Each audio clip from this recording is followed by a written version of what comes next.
Eden Hazard makes his first start since November, but Real Madrid are held up. Sorry, I've also been told by people that they absolutely hate it when I particularly roll my R's and try to pretend I can speak Spanish. I'm going to do it again. Eden Hazard makes his first start since November, but Real Madrid, yeah, you like that anonymous guy on Twitter, are held to a 2-2 draw at home to Celta Vigo. I'm going to stop now.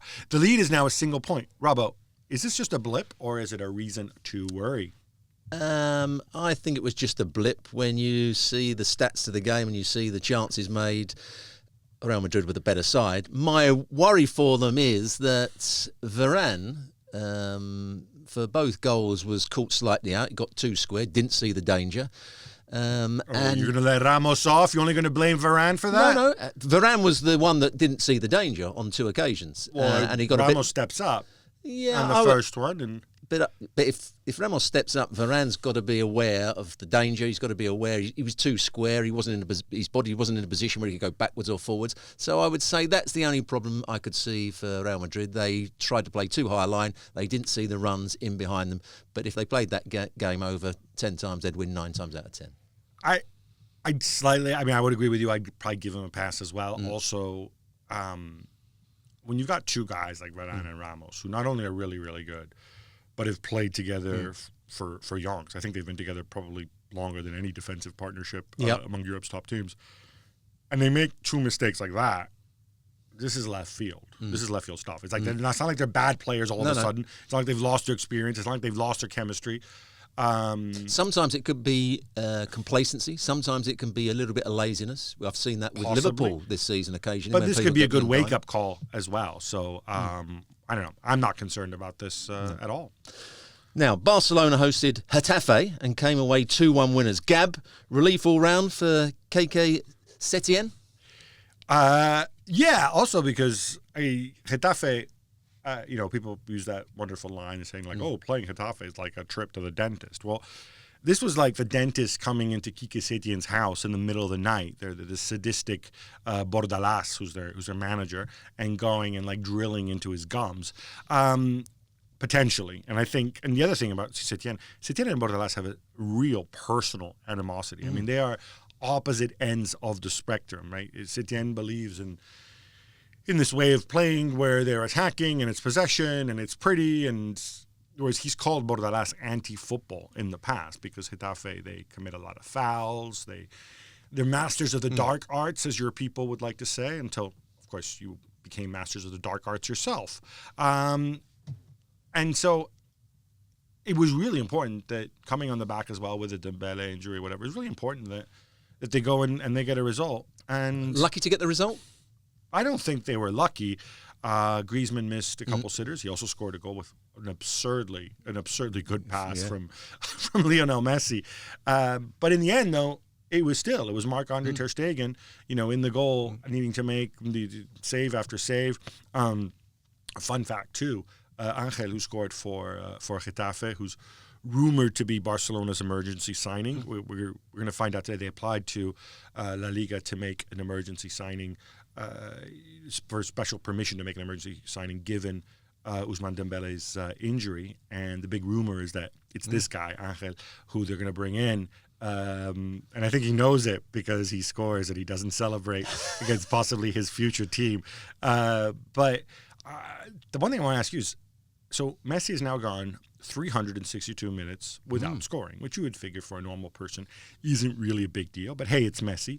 It's his longest drought since 2018, which also came in February. He's taken an enormous amount of shots in that period, as Sid Lowe, who clearly doesn't like Messi, I'm just kidding, Sid, reminded us last week. Is this a thing? Is this a problem? Or does it not really matter as long as he's contributing in other ways? Which, by the way, he is. 6 of Barcelona's last 7 goals have come from Messi passes. The one thing that Lionel Messi can do now that he probably couldn't do 5-6 years ago, he's now one of the best passers in European football, in world football. He probably could do it. He probably could. He wasn't as good as he is now. No, because he used his other skills. He went past people. He scored goals. He can still do that on certain occasions, but he's also a magnificent passer of the ball. He can see passes that other people can't see at the moment. So I don't think it's a worry for Barcelona that he's not scoring quite so many. Refreshed and rejuvenated after their break, Liverpool beat Norwich 1-0. 25 wins and 1 draw for them in the Premier League this season. Robbo, I'm trying to come up with something original to ask you and to say about Liverpool. And so I know you prepared for this, so I'm sure you're going to come up with a good answer because there's a bit of homework here because this actually requires a little bit of thought. I'd like you to tell me, since you were a coach, Klopp's single biggest coaching achievement, the one thing that he achieved from a coaching perspective that impressed you the most, and maybe one area in which they can still improve. I'm talking coaching-wise, not just like, get rid of Joe Gomez and sign Koulibaly or whatever. From his biggest achievement is that, different to every other side in European football, world football, they hit more forward passes, they make more forward runs. The hardest thing in the current football, everyone wants to keep possession. Keeping possession seems to be the key. Players don't want to give the ball away. They look at their stats. Liverpool don't worry about that. As soon as somebody's got time on the ball, Mane will make a run forward, Salah will make a run forward. They play more forward passes than any other team, and that's why they look so threatening.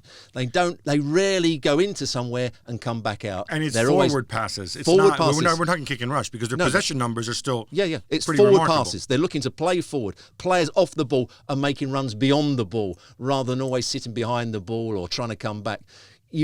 Until they're on top of the game when they're controlling it, and then they can take they can close the. Why is that so hard to do? Why can't you just tell players, "Hey, Bob, run forward," and because Bill because kick the ball times off? have changed. Coaching has changed over the last. Lots of players have been brought up as you must keep the ball, don't give the ball away. If it's a 50-50 ball over the top, don't play it. Let's make sure we just keep good possession and we go in somewhere else because that's what a lot of teams did for a long time. And so players are used to that. But Salah, Mane, midfield players, wing backs or full backs make forward runs time after time after time. That's what his biggest achievement is, to get players to do that and get the players on the ball to play those forward passes, knowing they might give it away every so often.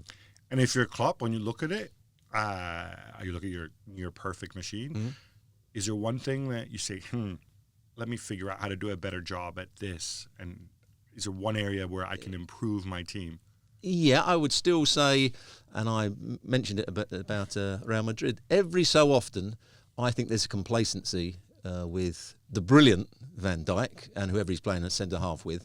They squeeze up. Is that the coach's job to make his... what can he do?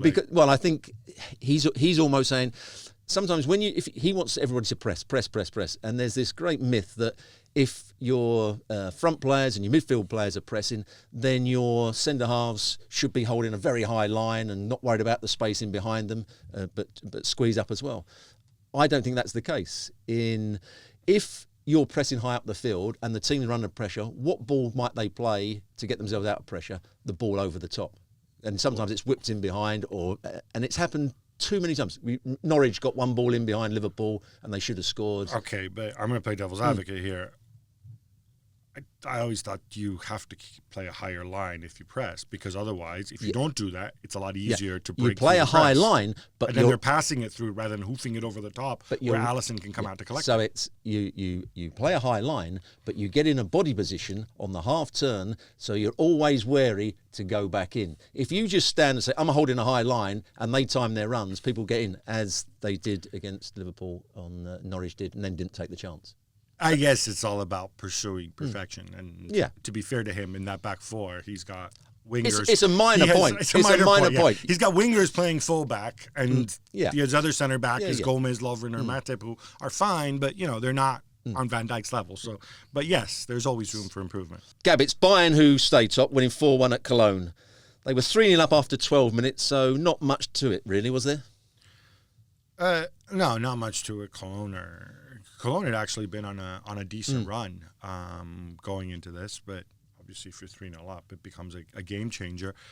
Bayern are very much in stride, although equally, and look, I can give you positives or negatives. I'll be nice, Gab, first, and give you the positives here, which are that Thomas Muller is just absolutely thriving. Yep. Kingsley Coman came back from injury, got through it. He's obviously another value add in there. Serge Gnabry scored 2 goals, I think, and the second one was phenomenal. And looked much better this week than he did the previous week, where he didn't play particularly well. He's been up and down. Alphonso Davies continues to do the job at left back, which is good because it allows Alaba to play at center back. And now I'm going to turn into bad Gab because Boateng, Lucas Hernandez. All right, Lucas Hernandez, we give a pass. He's been injured. Now he's come back. Pavard. These guys aren't good. They're just not. They're just not good defensively. And I think that's an issue. Well, Boateng's come off for the second week running. He came off at half time, didn't he, in the game? Lucas Hernandez wasn't much better when he came on. And Manuel Neuer had to make some good saves at the end. Look, they would have still won this game. But, and look, obviously they're missing Niklas Süle, who I really, really like, and who knows when that guy's coming back. But I think it's going to end up with, put it this way, if it were me, I would figure out, okay, I'm going to leave Alaba at center back. I'm going to leave Alphonso Davies at left back. I think at some point you have to bite the bullet, put Kimmich at right back. And bring Pavard back in. Whoever you want, whether it's Pavard, whichever one of the three is less bad at that moment, play one of those three guys. I think Lucas Hernandez is what he is. He'll be back. But because you don't want to be vulnerable like this, But that said, I think we believe they're going to win the Bundesliga. I think they win the title, yeah. Well, thank you very much for watching ESPN on YouTube. For more sports highlights and analysis, be sure to download the ESPN app. And for live streaming, premium content, and let's not forget as well, ESPN FC 7 days a week. Subscribe to ESPN+.